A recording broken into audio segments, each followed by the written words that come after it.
Isso, nós somos exportadores, né? Então, do ponto de vista operacional, tanto a depreciação do real quanto o peso mexicano são muito bem-vindos para a companhia. Nós vendemos para mercados desenvolvidos, então principalmente Estados Unidos e Europa, mas produzimos em mercados emergentes. Então, no caso, o Brasil e o México, que por coincidência são dois dos emergentes que mais sentiram oscilações na moeda nos últimos meses, né? Então, na Tupi, nós temos diferentes formas de exposição cambial impactando o nosso negócio, e eles decorrem, em grande medida, das diferenças de moeda funcional, no caso, o dólar contra o real no Brasil, e o peso mexicano contra o dólar, que é a moeda funcional do México. Então, no curto prazo, nós temos transações relacionadas ao capital de giro, por exemplo, em pesos, nós temos imposto a receber, fornecedores, salários a pagar. Em dólares, nós temos caixa, contas a receber, contas a pagar de importação, provisões de qualidade. É claro, no médio prazo, nós temos fluxo de caixa altamente prováveis que precisam ser protegidos. E aí temos também a exposição de tradução ou contábil, né? Que é a conversão das demonstrações financeiras das subsidiárias em moeda diferente da Tupi S.A. Então, a diferença entre a moeda funcional e a apuração fiscal no México, por exemplo, que esse trimestre teve um impacto grande, mas é uma categoria que, por nossa escolha, nós decidimos não proteger. Que, na nossa opinião, estaríamos monetizando algo que não tem efeito caixa. Mas uma das coisas que nós fazemos, sim, para diminuir a volatilidade nas demonstrações financeiras é o hedge account, entre a dívida em dólares e o patrimônio líquido no México. Ok, perfeito. E vocês usam hedge accounting em uma parte da exposição cambial. Vamos explorar um pouquinho mais esse tema, Thiago, por favor? Bem, em primeiro lugar, é interessante dividir aqui com quem está nos ouvindo que a ideia de usar o hedge accounting é justamente mitigar o impacto que a tua dívida dolarizada pode trazer sobre o resultado na medida em que essa dívida gera receitas e despesas de variação cambial. E aí, especificamente, né, claro, a despesa de variação cambial, aumentando a despesa financeira, diminuindo o lucro, que vocês procuram que ela tenha um efeito, digamos assim, suavizado pela adoção do hedge accounting, correto? Exatamente. Acho que o objetivo é diminuir a volatilidade cambial nos resultados, né? Nós utilizamos esse tratamento contábil desde 2014. A modalidade em específico aqui, que o CPC 48 define, né, como um investimento líquido no exterior. Então, as nossas dívidas, elas estão em dólares e elas são designadas como instrumento de hedge para os investimentos das controladas no México, que também tem como moeda funcional o dólar. Esse é um instrumento que, para nós, tem funcionado muito bem. Se olhar a efetividade desse trimestre, por exemplo, foi de 100%. Só para ter uma ideia, se nós não tivéssemos essa ferramenta, no primeiro TRI, nós teríamos um impacto negativo de mais de 400 milhões na DRE e positivo de mais de 400 milhões na DRA, né, que é o demonstrativo de resultado abrangente. Então, esse foi um instrumento que nos ajudou a conciliar essa volatilidade, né, para que elas se encontrassem no mesmo lugar. Excelente. E nesse caso, então o que você tem aí é uma parte do resultado que ficou protegido, você tem uma parte desse impacto que foi acolhido dentro do patrimônio líquido também, não é? Isso, exatamente. Essas duas movimentações, volatilidades cambiais, elas se encontram na na DRA, né, no demonstrativo de resultados abrangentes. Ok, excelente. E nesse caso, vocês estão usando dois fluxos, né? Aí no caso, um financeiro e um operacional para se proteger. Então, nessa situação, não há uso de derivativos especificamente, há apenas uma adoção dessa forma diferente, né, de contabilizar que a gente chama de hedge accounting, totalmente normatizada, e aí vocês seguem essa norma. Bem, e aí existe uma parte do resultado que, como você colocou, tem exposição a câmbio, não só a dólar, mas também a peso mexicano. E aí sim vocês usam derivativos para fazer proteções e evitar as variações adversas dessas variações cambiais sobre o resultado e sobre o caixa da companhia. Exatamente. E usam o Então, Zero Cost Collar, né, que é um dos usamos o instrumentos. termo escola, exatamente.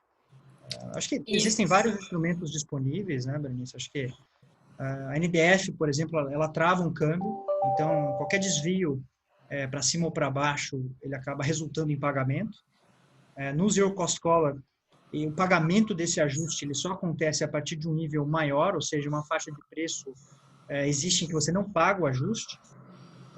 A put isolada ela tem um custo, e quanto maior a volatilidade, momentos que a gente vive hoje, principalmente, o prêmio é muito alto, porque o exercício de executar ela aumenta, né? Então, no Zero Cost Collar, a venda do call, ou seja, o recebimento do prêmio, ele financia a compra da put, que é o pagamento do prêmio, né? Então, ele deixa o hedge a custo zero, e isso acaba aumentando um pouco da nossa faixa de proteção sem custos, que é diferente das outras estratégias. As vantagens é um pouco do que a gente está observando agora, né? Eu acho que a gente acaba pagando um pouco mais em ajustes, mas se a gente recebe o ganho operacional, nós temos a contrapartida. Então, por exemplo, quando observamos o primeiro trimestre desse ano, nós pagamos 17 milhões em ajustes, mas recebemos 19 no operacional. Então, o ganho líquido é positivo, né?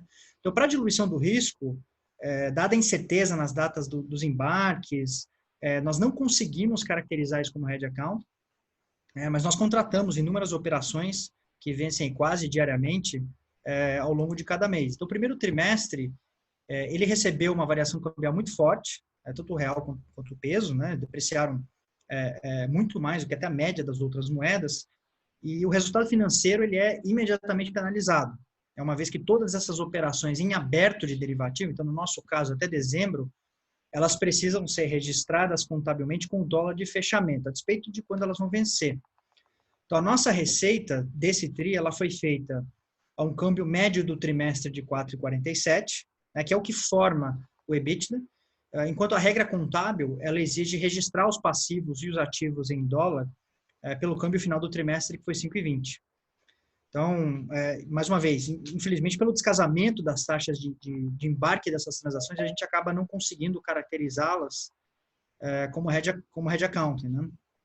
Mas, de novo, a contrapartida vem já no efeito caixa no resultado operacional, ao longo da formação das receitas e do EBITDA, né?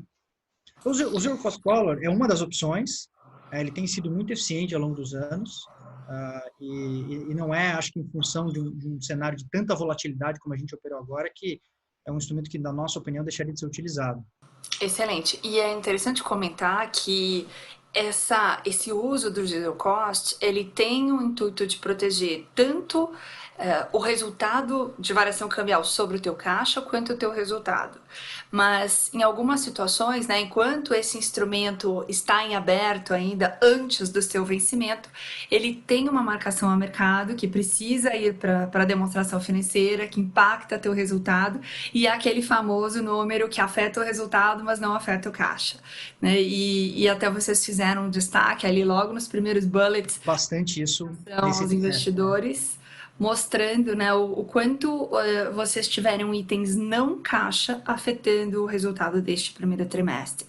Então, você teve essas situações ligadas aos derivativos, e como a gente acabou de explicar, né, o principal que vocês usam para esses hedges de curto prazo é o zero cost, e nesse caso, você tem o zero cost tanto para real dólar quanto para peso, né, o dólar em relação ao peso, né? E aí você até destaca no teu resultado que, no caso, você, para a operação mexicana, está protegendo o que você tem de custo operacional em peso e trazendo isso para o dólar, porque a moeda funcional é dólar. Então, é um tipo de zero cost que você tem e que também, claro, trouxe os seus impactos em função de toda a desvalorização que a gente teve nas moedas emergentes. E aí você tem um outro zero cost, que esse é real dólar, e aí esse está pensado do ponto de vista das receitas formadas aqui no Brasil e também os custos em reais. Mas aqui a moeda funcional é reais, né? Então você está pensando o resultado em reais aqui no Brasil, correto? É isso mesmo? É correto. Em essência, né, a gente destaca um pouco mais as receitas, né, ou melhor, as entradas no Brasil e as saídas no México, mas o que nós protegemos é a exposição cambial líquida, né? Entre essa combinação. Mas, sem dúvida, o que mais se destaca no Brasil são as entradas operacionais e no México são as saídas, né, em peso. Tá, ok, perfeito. Entradas que você diz do ponto de vista das receitas em reais. Exatamente. ou seja, nós temos muitas receitas relacionadas ao dólar, né, no Brasil, e no México nós temos muitos custos relacionados aos pesos, a pesos, né, mexicanos, né?